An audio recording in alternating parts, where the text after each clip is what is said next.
Aloha, everybody. Thank you very much for being here today. Today is the May 26th. We're going to have a public hearing today and also a regular meeting of the Board of Water Supply. So I wanted to welcome you all. My name is Brian Andaya. I'm the chair. I would like to take a moment to take a roll call of the board members. Please say aye when I call your name. Board member Jade Butai. Aye. Hi, Jade. Board member Kei Matsui. Aye. Board member Ross Sasamura.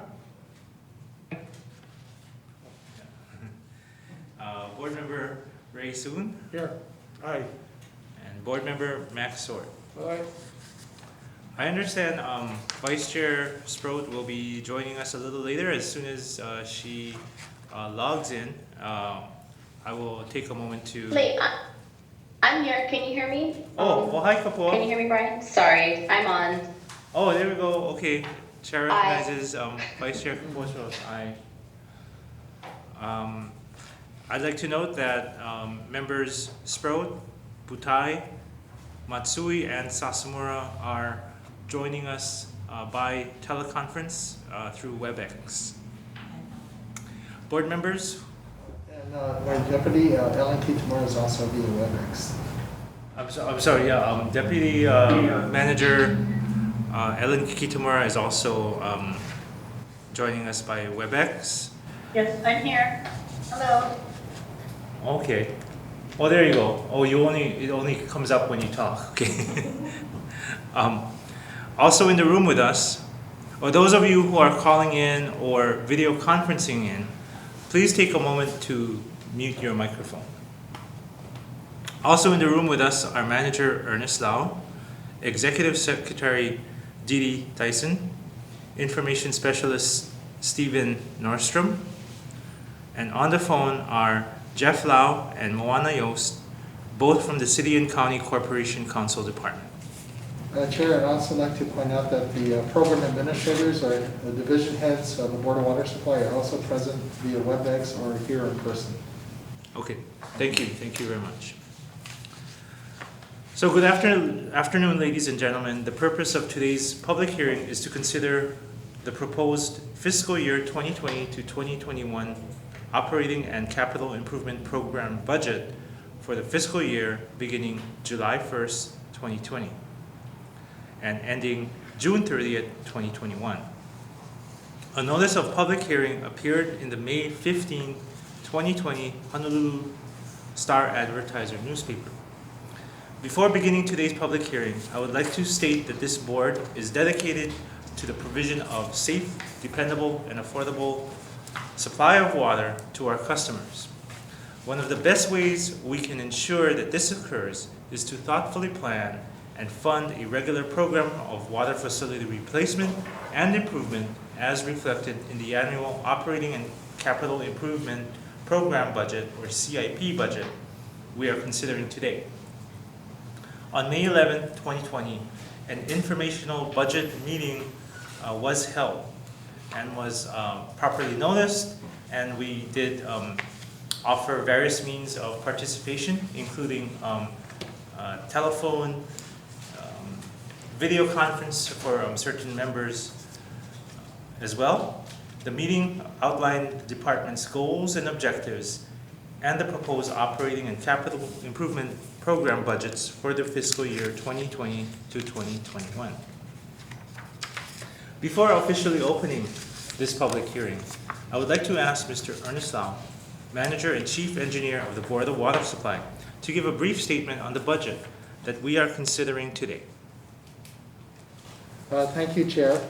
What we're considering today is the proposed budget for fiscal year 2021, which actually starts July 1st, 2020 and ends on June 30th, 2021. I have present today to make a short presentation on the overall budget, the operating budget, and the capital improvement program budget. Ms. Ray Nakabayashi, head of our Executive Support Office. So this time I'll just ask her to provide a short presentation. She'll be followed by Jason Takaki, head of our Capital Projects Division, to provide a summary of the CIP program. Thank you. Ray? Hi, Raylan Nakabayashi. Thank you, Board Chair and members and Manager Lau. So I'm here to present the fiscal 2021 operating budget and capital improvement program budget. So as Ernie said, fiscal 21 is July 1st, 2020 through June 30, 2021. And the operating and capital improvement program budgets presented before you are in alignment with the board's priorities and the department's plans and objectives for the upcoming budget period and beyond. The operating budget was carefully put together in consideration of the unprecedented economic situation we find ourselves in currently. And the CIP program budget aligns with the goals developed in our Water Master Plan and Long Range Financial Plan. So the operating budget for fiscal year 2021 increases by 1.7% over the prior fiscal year 2020, and the CIP budget increases by $3.8 million or 2.3% over fiscal 2020. So as was shown on the previous slide, the proposed fiscal 21 operating budget increases by only 1.7% or $3.5 million. I do want to highlight that a 1.7% increase in the operating budget is less than half of the annual increase projected when we were preparing our long-range financial plan, which was assuming a 3.5% increase year over year. With the uncertainty of economic impacts caused by the current global health emergency, we took a really conservative approach in developing our proposed 21 operating budget. We cut or deferred all of our discretionary cost items and continued to focus on right-sizing our staffing operations, while still fully funding all non-discretionary cost items such as other post-employment benefits, employee retirement system, and other fixed charges. Maintaining an essentially flat budget while non-discretionary cost items are on the rise was a challenge, but we feel that this was the most fiscally prudent course of action given our current economic uncertainty. We've also executed a contract to update our long-range financial plan to consider the pandemic scenario which we are in. And we plan to have that work completed shortly so that we can make better informed decisions going forward into fiscal year 22 and beyond.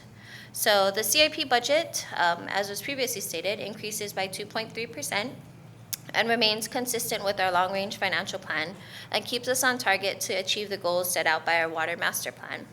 You'll see on the later slides presented by Jason that the CIP budget does leverage the potential for federal stimulus funding should it become available. And while we still intend to utilize a combination of funds, cash, state revolving fund loans, and bonds, based on preliminary information from the State Department of Health, we also have identified projects in the upcoming CIP that may be eligible for stimulus funds. We do intend to issue revenue bonds in the second half of fiscal year 2021, and that bond issuance is anticipated to be $72.9 million. So here are the comparisons between the fiscal 2021 budget and the fiscal 2020 budget. Total revenues are projected to decrease by about 0.5%, and I will discuss revenues in more detail in the upcoming slides. Operating expenditures are budgeted to increase by 1.7%, and this is mostly due to costs that are outside of our control and by several new initiatives in the upcoming year. These will be covered in more detail during the budget highlight slides. So the operating budget for fiscal 2021 is based on total operating fund resources of about $295 million. And we've purposely tried to maintain a balance of keeping enough financial reserves so that unforeseen events don't completely disrupt our operations while keeping our rates affordable. While we've effectively done that by reducing the amount of fund carryover at the end of each fiscal year, it does put pressure on our revenue sources. In an uncertain economy, you can really see the consequence of decreased revenues on the ending fund balance. This chart shows the effect that a reduced carryover balance has at the end of each year on the succeeding budget. Carryover is simply the unbudgeted and unreserved cash amount remaining at the end of each fiscal year. So our debt service ratio, our debt service coverage ratio in fiscal '21 is still 1.6 times, in compliance with our financial policy. Our working capital is projected to be only 41 days. This working capital could be mitigated with federal stimulus funds to cover some of our current and future expenditures, which we're actively seeking. So the total operating fund budget for fiscal '21 is $271.5 million. And the cost categories that make up this amount are personnel services for $51.1 million, materials, supplies, and services for $72.1 million, equipment for $6.6 million, debt service at $24.2 million, fixed charges at $53.9 million, and then the amount of operating funds that will be used to fund the capital improvement program of $63.6 million, of which $3.4 million is eligible for participation in the state revolving fund loan program, and $6.9 million may be eligible for federal funding. In comparing fiscal '21 proposed operating budget with the fiscal '20's operating budget, there's approximately $3.3 million more budgeted in fiscal '21. The largest increase in cost year over year is in fixed charges of $2.8 million, followed by personnel services of $1.9 million and debt service of $1.8 million. So fixed charges and debt service are non-discretionary costs that the BWS must bear to operate, and personnel services is anticipated to increase not due to an increase in staff, but because of negotiated and mandated collective bargaining agreement adjustments. So, as I mentioned previously, we worked really hard to ensure that we kept our operating budget down where we could, and this is reflected in the decrease in materials, supplies, and services, and equipment. So here are the comparisons between fiscal 2021's proposed budget and the previous 4 fiscal years. In a concerted effort to right-size the budget, we actually decreased from fiscal 17 to 19. However, this decreasing trend is not sustainable due to our rising costs, collective bargaining agreements, and the water master plan to reach 21 miles per year of replacement pipeline within 10 years. In order for us to achieve the 21 miles per year, it will take people and resources to get there. So as I mentioned previously, there is no net increase in full-time equivalent employees going into fiscal '21. Our headcount remains at 741 employees, and the increase in cost here is due to collective bargaining contractual salary increases. So as of April 30th, I believe we had 185 vacant positions in various stages of being filled, and we continue to pursue human resources initiatives to get these positions filled. So we optimize our available staffing and try to create efficiencies through reorganizing, and we expand our operational capacity through the leveraging of technology. So some of the highlights of the operating budget are as follows. There was a $2.3 million decrease from the fiscal 2020 budget in materials, services, and supplies. Some of the major highlights of this were decreased funding for emergency and contracted road repairs, less funding for automatic meter reading materials and supplies, decreased funding for a drinking water system risk and assessment study, a reduction of funding for a document management system, and these decreases were offset by an increase in funding for sanitary survey inspection services and the Beretania redevelopment project. Equipment also decreased from fiscal 20 to 21, which there is $682,000 less for new and replacement vehicles. Fixed charges increased, and this is due in large part to the $725,000 more needed for the Employee Union Trust Fund and the other post-employment benefits, and a $2 million increase for electricity. So this bar chart breaks down the operating fund expenditures across the past fiscal years. So fiscal 17 through 19 are actuals, and 20 and 21 are represented as budgeted. So as was mentioned previously, the budget is very lean. we're projecting less operating fund expenditures in fiscal 21 than were budgeted in 20 and then was actually even expended in 18 and 19.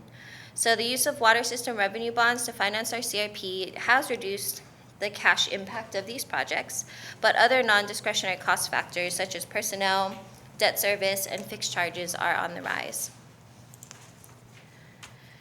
So total revenues are projected to be relatively flat as compared to fiscal 2020.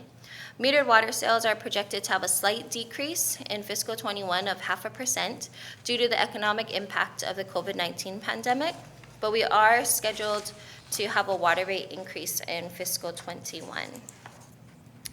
So this is a detailed breakdown of the revenue projections for fiscal 21. So as I mentioned, potable and non-potable water sales are going to decrease by, or we project them to decrease by about 0.5%. Recycled water will increase by 1.4%, and other revenues, which is like interest income, that will decrease by 2%. Okay, so our 10 largest users, our biggest source of revenue is the metered sales of water. So our 10 largest users of the system as of June 30th are shown here. So our 3 largest customers are the government, so between the state, the city, and the federal government. But the remaining top customers are private industry, and in 2019, they comprised 2.9% of our total revenues. We are bracing ourselves for the fact that if tourism and hospitality are greatly affected for a long period of time, big customers like Hilton, Marriott, Sheraton may be using less water, thus our revenues there may decline. And as I noted, also, we are doing an update to our long-range financial plan that'll help us capture this type of data and plan for it as we move forward.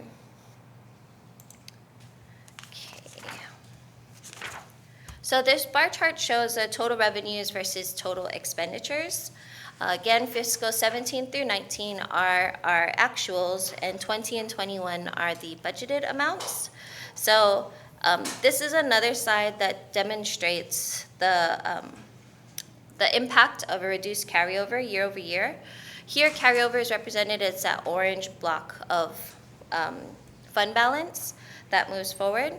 So especially in times like these, where our revenue projections are very conservative and we're facing an unprecedented economic situation, we can't forgo our scheduled rate increases and need to protect our revenue sources. Okay. So in summary for the operating budget, we are looking at decreased revenues going forward. Our revenues are flat with a small 0.5% decrease forecasted going forward, and our projected carryover continues to decline. Our annual operating expenditures were held almost flat with only a 1.7% increase, and the operating funded CIP projects have also decreased. So that's it on operating. Unless you have any operating questions, Jason will present capital. Members, any questions? Yeah, just a couple. Okay. Have you seen any loss in revenue due to non-payments or any of that? People just not being able to pay? We are kind of looking at the 2 sides. So the production, how much we have to pump or produce, and how much is consumed. So we also are looking at delinquencies, and I don't believe at this time we've seen a noticeable change, although we're tracking. It's a little early right now. Sure. But as part of the long-range financial plan update, we're going to look at that very closely and project out different scenarios. But you didn't project out, when you talked about a loss of revenue, you were talking about a loss of usage and not any loss due to increase in delinquencies.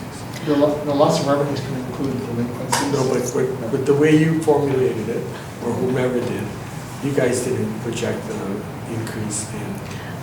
We don't have a lot of data right now to make decisions on what the delinquency is going to look like. So I brought up a chart for you of delinquencies for the past 3 years.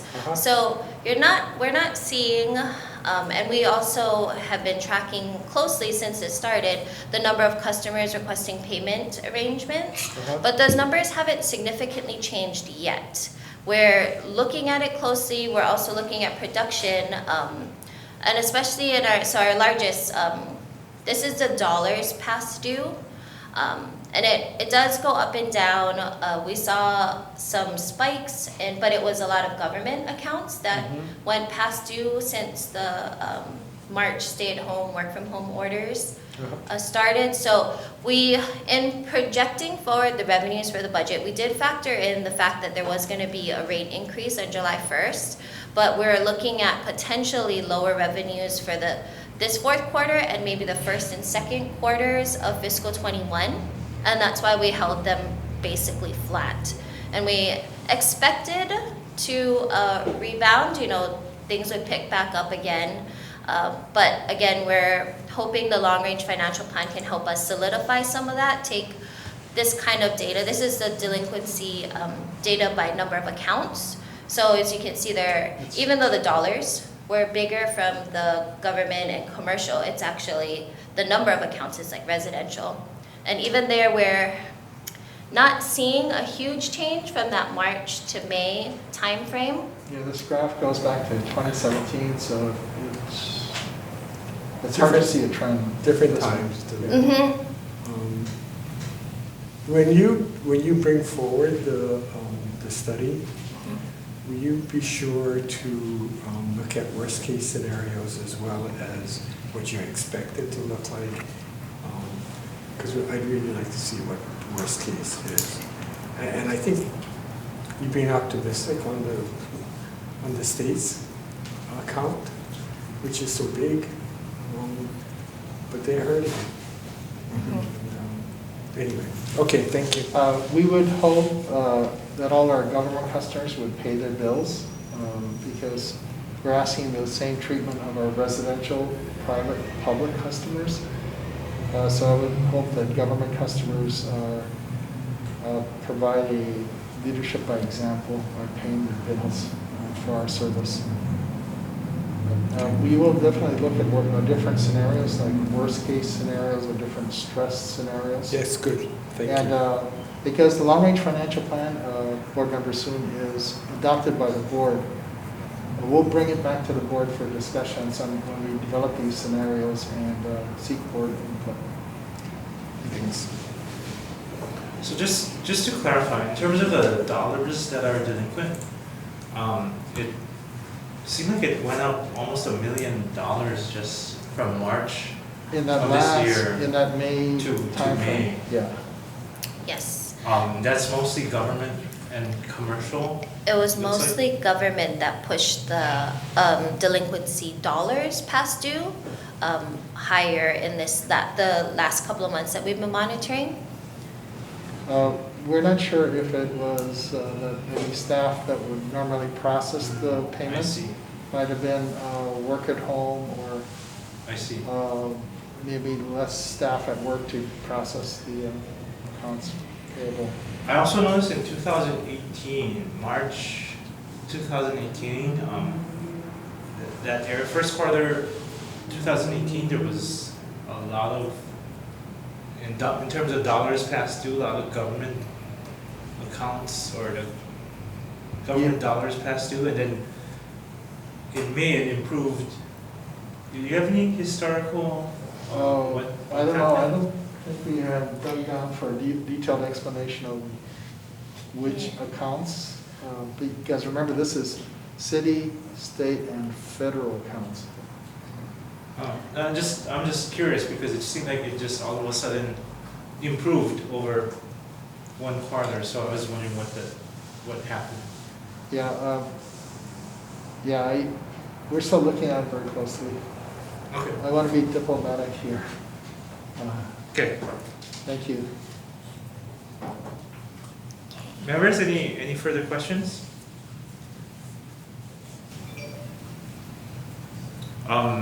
Members that are joining us remotely, Any questions?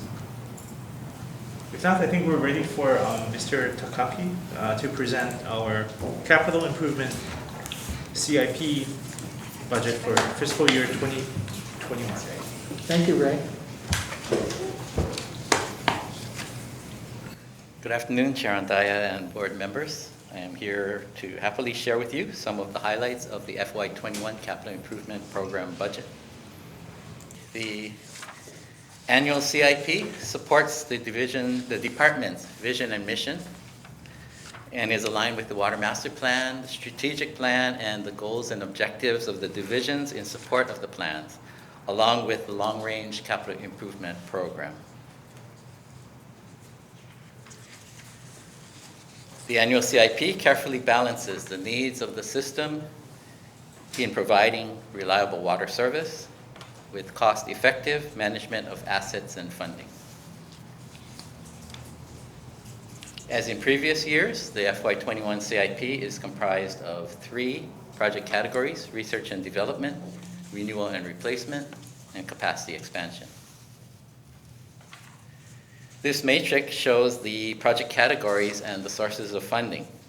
The total CIP for FY21 is in the bottom right-hand corner, $170,127,500. As Ray mentioned earlier, here's where you see the $63.6 million in operating funds that make up a portion of the CIP, as well as the designation of federal funding. And this is where we believe stimulus funding can be used if made available. If our projects do not qualify for funding, or the funding is not made available, the funding will revert to the appropriate funding type. And so that would be like the improvement fund or the special expendable fund. As we all know, the municipal water system is massive and diverse. This map illustrates the distribution of this year's design and construction projects as we manage an island-wide municipal water system. In project category 1, we continue our use of professional construction management services to provide additional field expertise and training for our construction staff. The $2.66 million total for R&D includes a number of exploratory well projects to investigate the feasibility of future source development. Category 2 is renewal and replacement. Major renovations are planned at Waihe'e Line Booster in Kaneohe, Mariners Ridge Booster number 2 in Hawaii Kai, and at Kunia Wells 3. The $105.73 million total appropriation for renewals and replacements also includes the replacement of a failing water reservoir in Kailua. Category 2 also includes water main replacements. Construction of 10.4 miles of pipeline replacement is scheduled for areas ranging from Wahiawa to Kailua. The 10.4 miles planned for FY21 exceeds our target of 9 miles for the fiscal year. We are recovering from coming up short 1.2 miles in the current fiscal year due to COVID-19 related project delays. Main replacement design projects will be initiated in various locations around the island, ranging from Kaimuki to Ewa, and a total of 8.3 miles of main replacement design projects are planned. Other projects in the renewal and replacement category include corrosion control measures for our water treatment facilities, accessibility upgrades at our educational showcase Halava Xeriscape Garden, and repairs at the Keanu and Fort Ruger pipeline tunnels. We will continue our annual upkeep of reservoirs and other Board of Water Supply structures around the island, continue upgrades to security at BWS facilities, and will make long-needed improvements to this public service building here at the Beretania complex. Our capacity expansion category totals $34.25 million. It includes additional funding for the Kalavahine 180 reservoir in Papakolea and for 2 joint projects with the City and County of Honolulu and the State Department of Transportation. The projects will upsize mains on a portion of Salt Lake Boulevard and crossing the Honolulu Harbor to Sand Island, respectively. Finally, FY21 capacity expansion includes funding for the design, build, construction of the first phase of a new base yard in Kapolei at the site of the old desalination demonstration facility. And this concludes the highlights of the FY21 CIP, and I'm happy to answer any questions you may have about any specific project. Members, any questions? Yeah. Members? Beretania renovation of this building, it doesn't include the ones on the side? I see it's all boarded up, the big building. Okay, so this is the public service building where we're meeting. Yeah. There's a renovation project for I think it's the exterior of this building. Right, what is planned It doesn't for, include the building next door? The building next door, the boarded windows are, because the windows aren't being replaced. Oh, okay, Yeah, that's it. That's temporary. Okay. It's an ongoing construction project. All right, And it's making progress. oh yeah. Okay. Thank you. And that building is in use. I know it doesn't look like it's in. No, it was built in the 30s. Members, any questions? Any further questions? Members joining us remotely? I know I asked once before, and I think the answer was that you guys were doing some research around it, but let me ask again. Are we doing study on the impact of sea level rise on our water systems, both pipeline as well as pumping stations and reservoirs? Yes, we actually have done a study, and I'd like to, maybe Barry is to go and come up and assist in the question, response to that question. Listen, unless you want to. Okay. We have completed a study. We've completed it. Okay. Yeah, we partnered with the Water Research Foundation, our national foundation in water research on sea level rise and climate change. And made a presentation. For sea level rise, we understand about 20 miles, at 3 feet of sea level rise, about 20 additional pipeline miles along the coast will be subjected to more corrosion because of sea level rising and the pipes being immersed in more brackish, more seawater. So we identified and we know where those are. We folded, so when we replace those pipelines, it's a matter of prioritizing, the replacement on number of main breaks and condition. But they would be replaced with materials that are less subject to corrosion. So PVC for the smaller mains, epoxy bonded, coated ductile iron pipelines and fittings. So that should maintain our target design life of pipelines to 100 years, even in these areas. Now, there's some coastal areas that are subjected to erosion.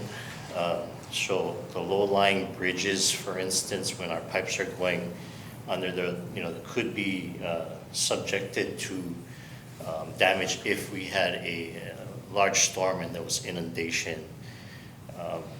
Most of the coastal roads are owned by the city or the Department of Transportation. So I know they have plans on hardening the coastal roads. So they harden their roads, they protect our mains in the roads. Or if they realign the roads, then our mains would have to be moved also. For whatever reason, I don't recall can you send me a copy of Certainly. the study? I would appreciate that. Barry, I think, is it on our website also, the research foundation? The study is on our website, but the Okay, presentation, then that's fine. We'll send you a link. yeah, Okay, that'd be good. the presentation is probably, we can send you the PowerPoint if you want. I appreciate that. Okay. Any information is good. Yeah, it does look at a drought scenario too, where our sources may be impacted if we start going into a very drying period towards the end of the century, and it provides strategies on how we would still be able to, well, we would have to reduce demand by conservation and add more, a diverse cross-section of water supplies, like more recyclables, diesel, a lot of conservation, that kind of thing. Stormwater capture. So I'm assuming that all this information went into the any adjustments to the capital program. I don't know, are there any projects involved? Only if there was some pipelines that were replaced along the coast, that maybe we were doing PVC in terms of pipeline replacement. Maybe Jason can expand on that. I don't think there's any specific project in the upcoming FY21 CIP, but I will say that in accordance with the direction from the mayor, it is sea level rise and climate change is a consideration for our design projects, current and ongoing. And also we have made some changes to our planning and design standards. Our most recent changes reflect climate change and sea level rise. Thank you. And also in our long-range plans, we're floating climate change and sea level rise in there too. The water master plan. Thank you.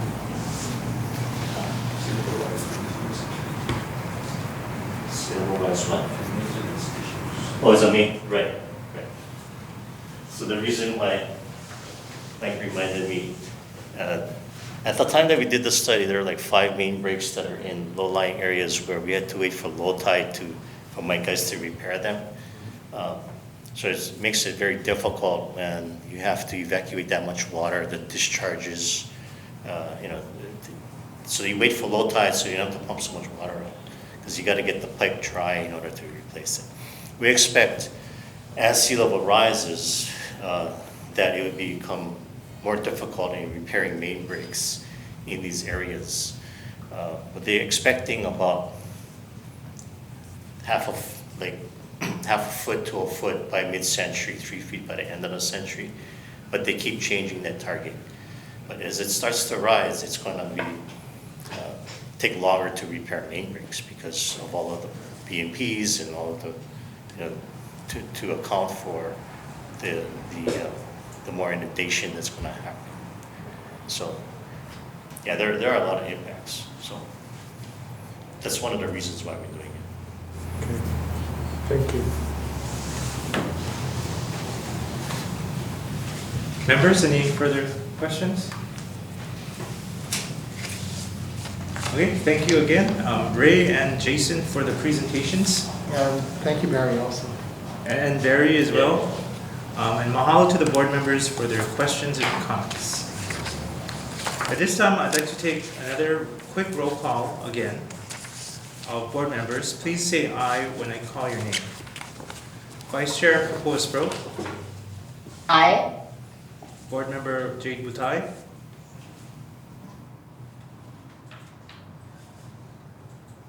Board Member Kei Matsui. Aye. Aye. Okay, so I've got an aye from both Member Butai as well as Member Matsui. Board Member Ross Sasamura. Aye. Board Member Ray Soon. Here. And Board Member Maxor. Here. All right. So as you all know, this is a public hearing, and I'm proud of our agency's commitment to public participation. We did have our phone lines open today. I believe also we also had email was testimony available by email? Yes, if Okay. they want to submit. Did we receive any testimony? Or written or by email? Okay, so let the record reflect that we did not receive any email testimony or other written testimony today. This is also being, are we on Facebook Live? currently? Facebook Live and Vimeo on our webpage. Okay, so we are on Facebook Live as well as Vimeo through our web page. Yes. Vimeo is a program where you can watch proceedings. Now let me turn to the telephone lines. And due to the time constraints, we ask that those presenting testimony to limit your remarks to 2 minutes each. Oh, we will call. Okay, let the record reflect that there have been no telephone calls. Can you tell me what time the phone lines were open? They were open at 2 o'clock. Okay, the phone line was open at 2 o'clock. It is now 2:43, and we did not receive any callers. So in that case, there is no further testimony on the proposed budget. I will declare this public hearing closed. All right, mahalo again to everyone for participating. At this time, the board will take up decision-making on this issue shortly. At this time, the public hearing to consider the proposed fiscal year 2020-2021 operating and capital improvement program CIP budget is now closed. I need to take another roll call again, and I do ask for your patience, but with remote participation of board members, it's essential that we establish a record. But I will be taking another roll call again of board members. Please say aye when I call your name. Vice Chair Kapuas-Pro, Aye. Board Member Jade Butai, Aye. Board Member Kei Matsui, Aye. Board Member Ross Sasamura, Board Member Ray Soon, Aye. Board Member Max Sword. Aye. All right, we have 3 items on our regular agenda requiring board action. Item number 1 requiring. Brian, it's Moana. Can you call the regular meeting to order? Okay, I will now be calling the regular meeting to order. It is 2:45 p.m. And so item number 1 requiring board action is the approval of the minutes of the Haiku Stairs public hearing held on Monday, April 27, 2020. If you would like to testify on item number 1, please call into the phone line now. Supposed to be on the screen. That's what it says. Do I have a motion to accept the minutes of the April 27, 2020 public hearing on Haiku Stairs? So moved. Second. Okay, it's been moved and seconded to approve the minutes of the Haiku Stairs public hearing held on Monday, April 27, 2020. It's been moved by Member Soon, seconded by Member Sword. Is there any discussion on this matter?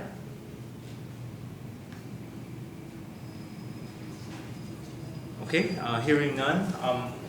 Moana, I have a question. Are we supposed to be opening up testimony on these items? You can. I mean, it's on the agenda, so you're welcome to. Okay, Yeah. but I guess we have no phone calls. No phone calls. Okay. Just let the record reflect that no one is testifying on item number 1. Okay, let the record reflect that we have no one testifying on item number 1. Is there any further discussion? Dee Dee, have you received any email or written testimony on item number 1? I have not received any. Okay, thank you. So at this time, I'd like to ask Dee Dee Tyson to please take roll call and then announce the tally. Chair, was there a motion and a second? Yes, it was motioned by Member Soon, seconded by Member Sword. Okay. And the motion was to approve the minutes of the Haiku Stairs public hearing held on Monday, April 27, 2020.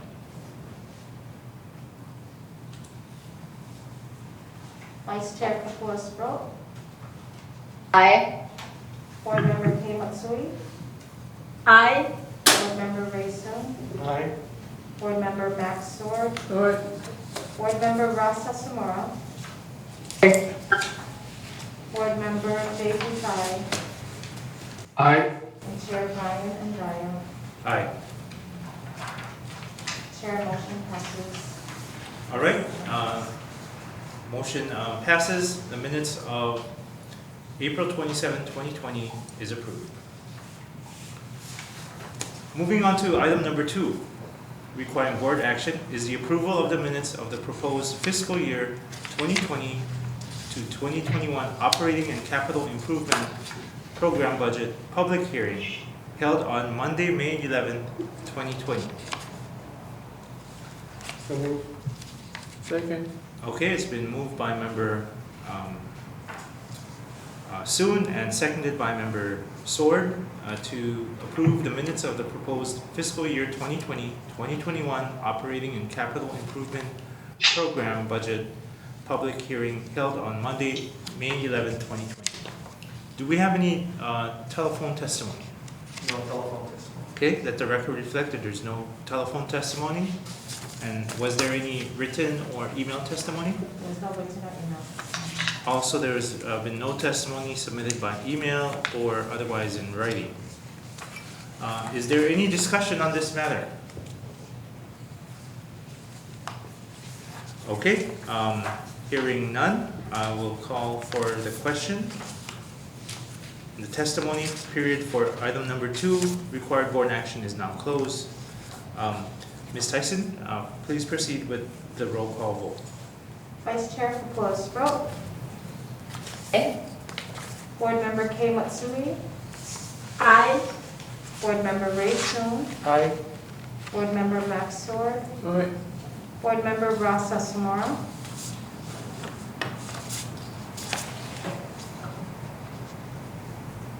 Board Member Jay Putai. Aye. Board Member Ross Asomora. Aye. Chair Brian Andaya. Aye. Chair, motion passes at 7. Thank you, Ms. Tyson. The motion to approve the minutes of the public hearing on Monday, May 11, 2020 regarding our proposed fiscal year 2020-2021 operating and capital improvement program budget is approved. We will now take up item number 3 on our agenda under the items requiring board action. This is the adoption of resolution number 910-2020, adopting the operating and capital improvement program budget for the fiscal year 2020 to 2021 and appropriating funds. Is there any testimony, any telephone testimony? No telephone testimony. Thank you. No telephone testimony. Is there any written or email testimony on this item? No email or written testimony. Thank you. Let the record reflect that there is no testimony, public testimony on this item. Can I entertain a motion to adopt the resolution? So moved. Okay, Second. It's been moved by member Soon, seconded by member Sword. Is there any discussion? Hearing none, the testimony period for item number 3, required board action, is now closed. And if there is no further discussion, I would like to ask Ms. Tyson to please do a roll call vote. Vice Chair Kapula-Sproat. Aye. Board Member Kei Matsui. Aye. Board Member Ray Soon.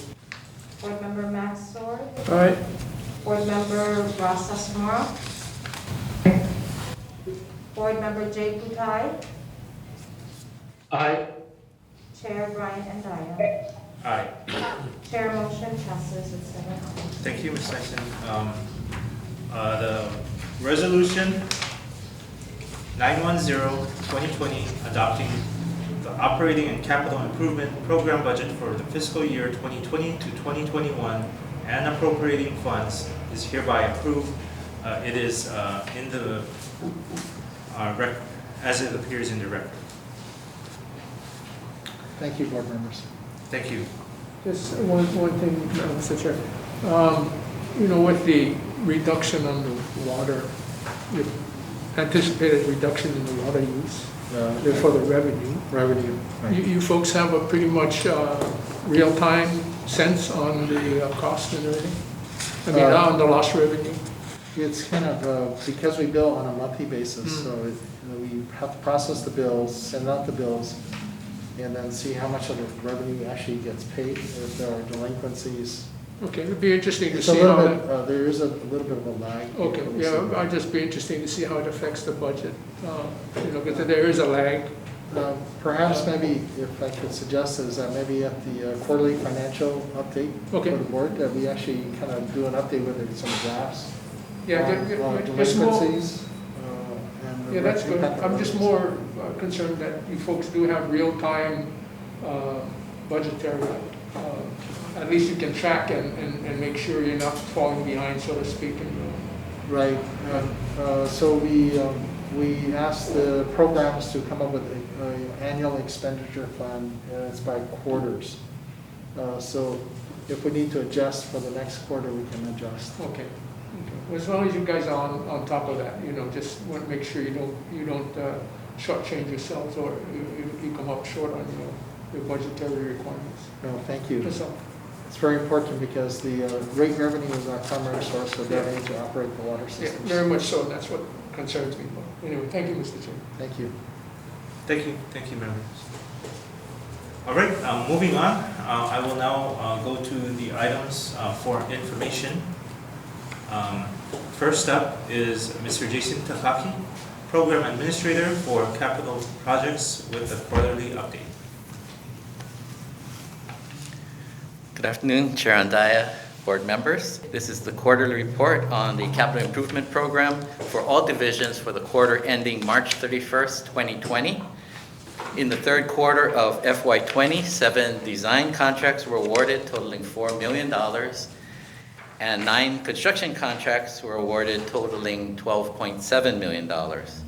During the quarter, 1 construction project was completed, and the details are on the second sheet, and I'm happy to answer any questions you might have about the report. Jason, could you enlarge that, please? I sure can try. Yeah, thank you. Good thing we got these. How's that? Much better, thank you. Or you want to see the... Thank you for the printouts. This is the numbers by quarter for the fiscal year so far. So we're in our last quarter. We anticipate a lot of activity before the end of the fiscal year. Yeah, I was going to note, we've awarded 24.2 million approximately to date. We have 127.3. Has the COVID-19 affected encumbering or awarding contracts? It's some projects that we've deferred because of COVID-19, but the staff has been able to work.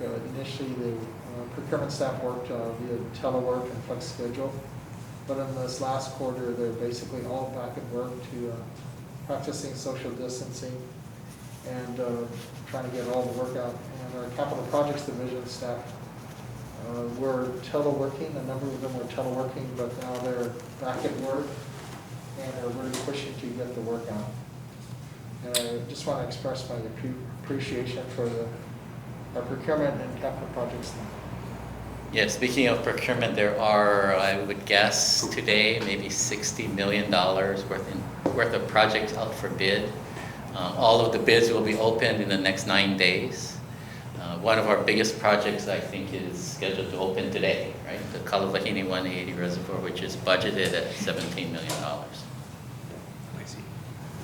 And just for the record, can you clarify if we don't encumber the total budgeted here, what happens to the...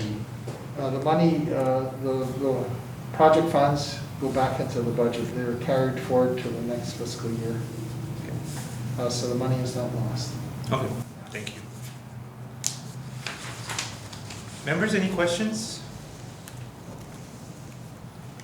Okay, if not, thank you very much, Mr. Takaki. Thank you, Jason. Well, maybe really quick. I was very curious. I was very interested.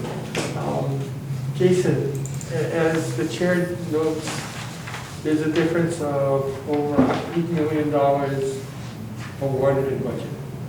And you just said that approximately 60 million is out to bid now. So approximately 40 million will not get awarded. No, we've, since this report, which is March 31st, we've awarded maybe $30 million so far. Oh, and then there's another 60. And then there's another 60 that are still uncertain. We don't have the numbers yet. Could be less, could be more. Okay. And if it's not expended, it goes back into... It all stays here at the Board of Water Supply, so it would be available for future. Does that mean, though, that the first quarter of next year is going to be additional funds, or No. you're not expending those funds? No, it would be the dollars that you appropriated earlier in the meeting. That is the set FY21 capital What equipment happens to program. those projects if they don't get funded? Are they going to wait one whole year? There are projects in the FY21 budget that were in FY20 that have been rebudgeted. But that's not what we're talking about. We're talking about money that's not spent but still budgeted in the fiscal year, and that is just carried over. But the projects that were deferred, right, we're reprogramming them into the FY21 budget. So we're going to take them out in FY21. So the projects will get done, the timeline for some projects will slide into the next quarter or two.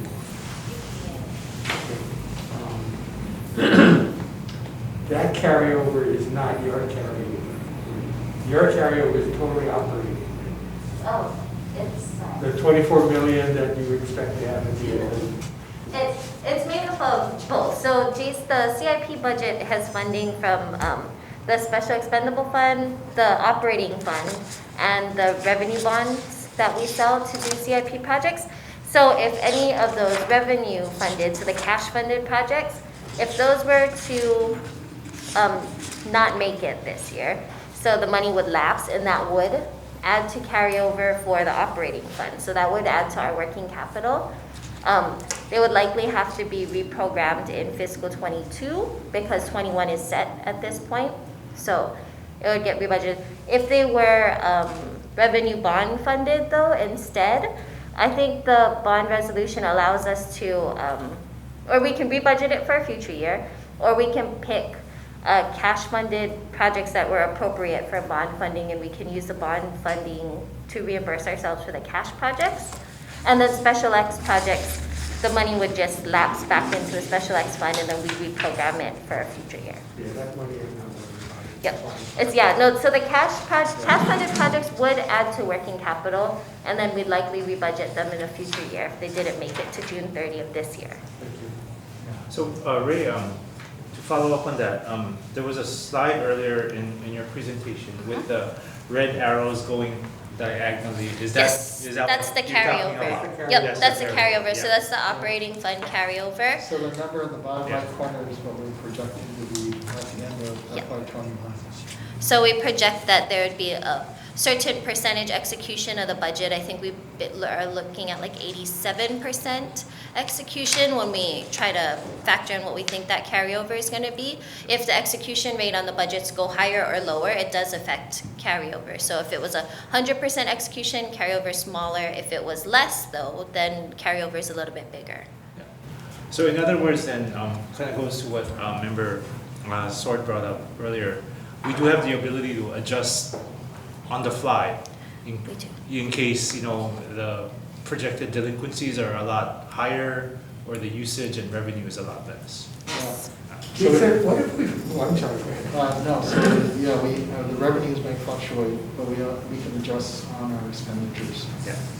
Especially in our operating budget, but also on our CIP, because part of the CIP is revenue funded too. Jason, what if we find ourselves with some carryover of capital funds that in fact can be used for projects? And you, looking at your long list of projects over 10 years, decide that we can move this project up into this fiscal year. What's the process? Do you come back to us with that one project? Yes, if we add a project to the budget, we will come back to the board for a budget amendment. If we increase the bottom line, the total bottom line, we need a public hearing. Yeah, so if we operate within, if the project's in the list and we're operating within the total amount, we will just inform you that we made some shifts or deferred some projects to free up more funds. But if we want to add a brand new project and increase the amount over what was approved, this, I think it's 172 million or so total. Then we have to come back. Thank you. Same thing with the operating budget too, as long as we're staying within the total amount. All right, are there any further questions for Mr. Takaki? Okay, hearing none, we are going to thank you, Mr. Takaki, for the report. We are going to move next to Michelle Thomas, Program Administrator for Human Resources, for the quarterly update on our recruitment status.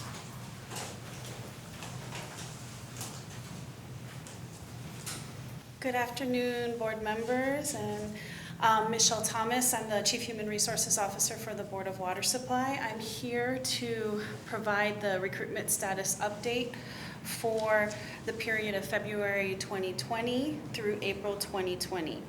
For the period of February 2020 to April 2020, the BWS had quite a bit of activity, which includes 15 new hires, 5 promotions, 2 demotions, 3 transfers, 4 separations, and 23 new approvals to fill.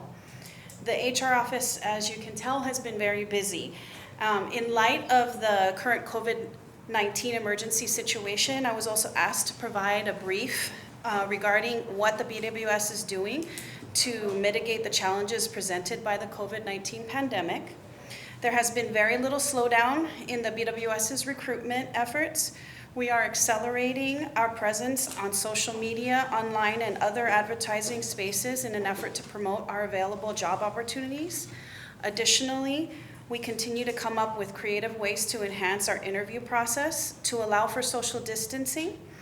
We are encouraging our hiring managers to utilize available technology such as WebEx, teleconferencing, and Office 365 to allow for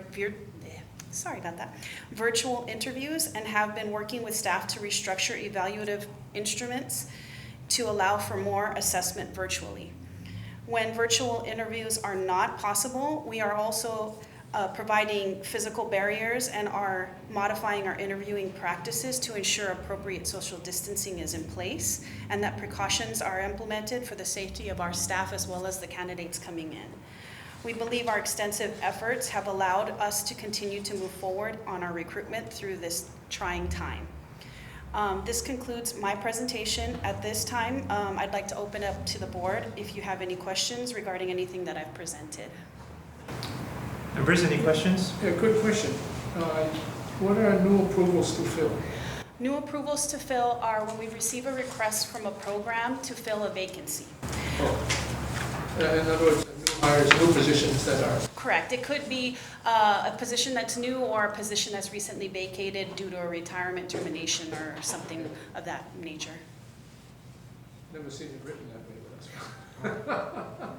Well, we'd like to include that into the recruitment status report so that way you folks understand that although it does take a lot of time for us to do the recruitments, that there is a lot of activity that's actually moving forward. Normally people put new hires. I wasn't sure what new approvals to fill. Okay, well, that's fine. Yeah, it can include also transfers as well, so it's not just new hires. Oh, okay. What I'm interested in is, have you seen any kind of surge in applications since COVID-19? Yes, we have. We've received a significant surge in applications, particularly related to our contract positions. We've also received lists from the Department of Human Resources, our open lists that have been coming more frequently and actually a little bit quicker than we would normally see them coming through. So it is indicative of the fact that there's a lot of folks who are applying for our positions. And we've been encouraging, at the manager's request, all of the divisions to try and continue recruiting as much as possible so we could fill our positions. And also conducting interviews right now, so. What's the quality of the people you've been? I really can't talk about the quality of the positions unless I were talking about very specific positions. However, we are seeing a myriad of people who are applying. We still do have challenges filling our higher level positions, which require the skills and the knowledge and experience that may not be available right now from those folks who are dealing with the unemployment related to COVID-19. As an example, the professional series like engineers, especially the licensed engineers, it's difficult to get them. So we just had a discussion with the city about possibly doing something like the state, especially like the State Department of Transportation does, the wiki hire, which is focusing like on engineers and higher level engineers also, and more of an expedited hiring process once they're qualified. And with the ability, hopefully, to offer more flexibility in the salary, starting salary. Instead of starting at the lowest level, maybe being able to start at a higher salary rate to be more competitive. So that's some of the challenges. I just want to say too that from the mayor's administration, they're also very interested in trying to fill positions. There's a lot of people that are looking for jobs right now, and if we can put the people that are without jobs to work, that would be a good thing for the community. Especially as other agencies do hiring freezes and whatnot. I'd expect a surge in applications. Yeah, we're very hopeful. Okay, members, any further discussion or questions? Okay, thank you very much, Michelle, for the report. Thanks, Michelle. Next up is Mr. Barry Usagawa, Program Administrator for Water Resources, with the update on groundwater levels at all index stations for March and April 2020. Thank you, Mr. Chair and members. I have two of these reports. So I'm just going to go through the April report pretty quickly, and I'll dwell on the May and get more into details. But as of March 2020, there were no aquifer index wells in low groundwater status, and monthly production averaged 124 million gallons per day. The rainfall index from March was high, 139% of normal, and the 5-month moving average was 111%. And there were no drought conditions on Oahu at the time. The trends for the water level trends for the monitoring wells were increasing, and this is likely due to the decreased pumping because of the higher rainfall, but also the decrease in water usage during the last half of March due to the COVID-19 pandemic. Production in March was 8 mgd on average, lower than a 5-month moving average, 5-year monthly average of 132, and that was a reduction of about 6%. When I get into April, the April report, so it got drier in April. So 2 aquifer index wells fell into the caution status of low groundwater, and those are Honolulu and Wailua, but they're just under by hundredths of a foot. The production went up a bit to 126 million gallons per day. As I said, April was very dry, 35% of normal, which brought down the 5-month moving average to 110%. Still no dry conditions on Oahu, but now the National Weather Service is predicting a dry season below normal rainfall through July of 2020. Most of the monitoring wells, again, were exhibiting increasing trends. So water levels are still rising a bit, but this is now due to the decreased pumping. And let me get into that. 8 MGD lower than the 5-year monthly average of 134. So it's still a 6% reduction in production. How does that relate? Well, so let me go through some of the, so you can see Kaimuki, the water levels are still rising through.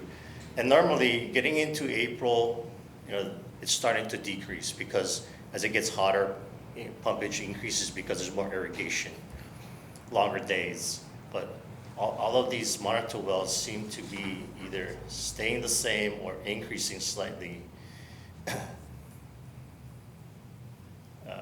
Honolulu, again, just within caution by 0.001 foot. Wailua similarly so it's still in good shape. The water levels are in fairly good shape. This is the rainfall index. This is just the Honolulu rain gauges, which is pretty indicative of most of the island. May was 135%, and I can't read that, 35% of normal in April. Now, to explain this graph a little bit, this is our 5-year. Okay, so this is our production. So in blue, this is the monthly averages for 2019. So usually it ramps up to a peak around in August and then starts decreasing through the winter months. The 5-month moving average takes some of the noise away, and that's in these gray squares here. So I'm relating our current 2020 average production to the 5-year monthly average. And it's this delta here between these two is about an 8%, or 8 MGD difference, which is about 6%. What we saw, so we are monitoring production on a weekly basis. It's easier, there's less of a lag. If you talk about metered consumption versus production, we can grab our production data relatively quickly.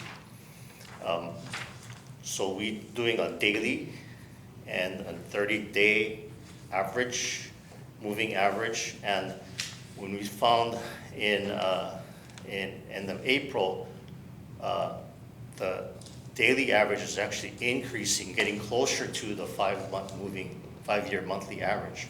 In fact, in the last 2 weeks, in April, our daily pumpage hit 140 million, so it's up here. So it's going to move the monthly average, the monthly average closer to the 5-year monthly average. There is a correlation between production and metered consumption. The metered consumption has the lag, but there's about a water loss of about 8% in production. So metered consumption would be 8% less than production on average. So there's a way to get an early warning. Member Sword brought, that's the closest we can get, like a weekly evaluation of production, and gives us a sense of what the metered consumption would be. And so when we start to update our long-range financial plan, and we have through an emergency contract to bring our consultants in to update that, they will take a deeper dive into this data and should be able to evaluate impacts to revenues. So, but for now, we track production. There is a sense of, there's a way to calculate or estimate metered consumption, but in terms of revenue, they will be able to take a deeper dive in and then report back. Yeah, we'll be monitoring delinquency rates so that we'll see what happens there. Barry, did I hear you right? You said in the last 2 weeks we hit 140 FGD? Yeah, it's been getting hotter. So 2020 is forecasted to be the hottest year on record. This is national, global estimates, hotter than 2016. So it's feeling like August to me when I went outside. As it gets hotter, people need more irrigation water, so they end up using water. And mostly the consumption basically is, people need it to survive. So the difference between the winter months and the summer months is basically irrigation. We've been tracking tourism. So we subscribe to UH Hero, the economic research organization, and we looked at some meter consumption data we had in Waikiki. So Waikiki dropped about 40%. So they normally use 10 million gallons per day. The meter consumption as of in March was about 6. So they dropped 4 million, so 40% less because there's less tourists. But also the area around Ala Moana Shopping Center, because of the shutdown, they dropped about 3.5 million. Downtown dropped about 2 million. A large part of the local residents end up staying at home, so there's a redistribution of water use, from the commercial sectors in South Oahu to the residential throughout the island. But that's where we're seeing the biggest reduction in water use is in the areas between Waikiki and downtown. Of course, it's happening around the island, all the commercial areas, but that's where the bulk of it is. UH Hero, in their last report, estimated that the comeback of the recovery of tourism is very uncertain, right? It depends on the testing and protocols and stuff. Do people feel safe flying back? But they threw out a number like by December of this year, they think that tourism may recover by only 50%. So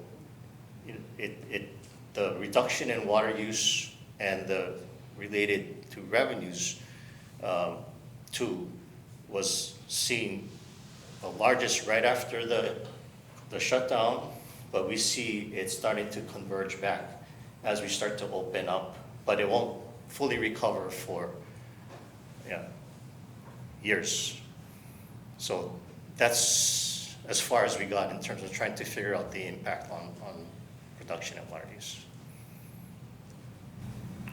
Any questions? Members, any questions? Okay, hearing none. Thank you. Mahalo, Barry, for the report.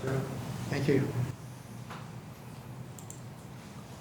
All right, next up is Mr. Mike Fuke, Program Administrator for Field Operations with the Water Main Repair Report for March and April 2020. Good afternoon, Chair Andaya, members of the board. I'm going to speak from the April report because it'll also show what happened in March. During the month of March, we had 29 breaks. April, we had 27 breaks.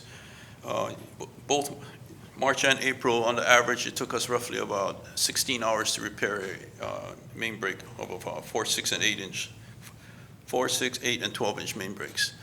During the month of March, the leak detection team surveyed 23 miles, they found 3 leaks. And during the month of April, they surveyed 14 miles and found 3 leaks. The major break that we had that caused us the biggest headache occurred on April 8th, which is on Kahala Avenue. This break occurred in the Waialae Beach Park. The break occurred, and in Waialae Beach Park, there's a stream that runs right through the middle of that park.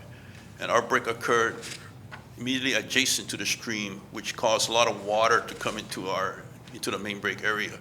So we had a major concern about how do we take care of the water and how do we meet our NPDES requirements. So to repair that, to make that repair, we had to put in quite a number of extensive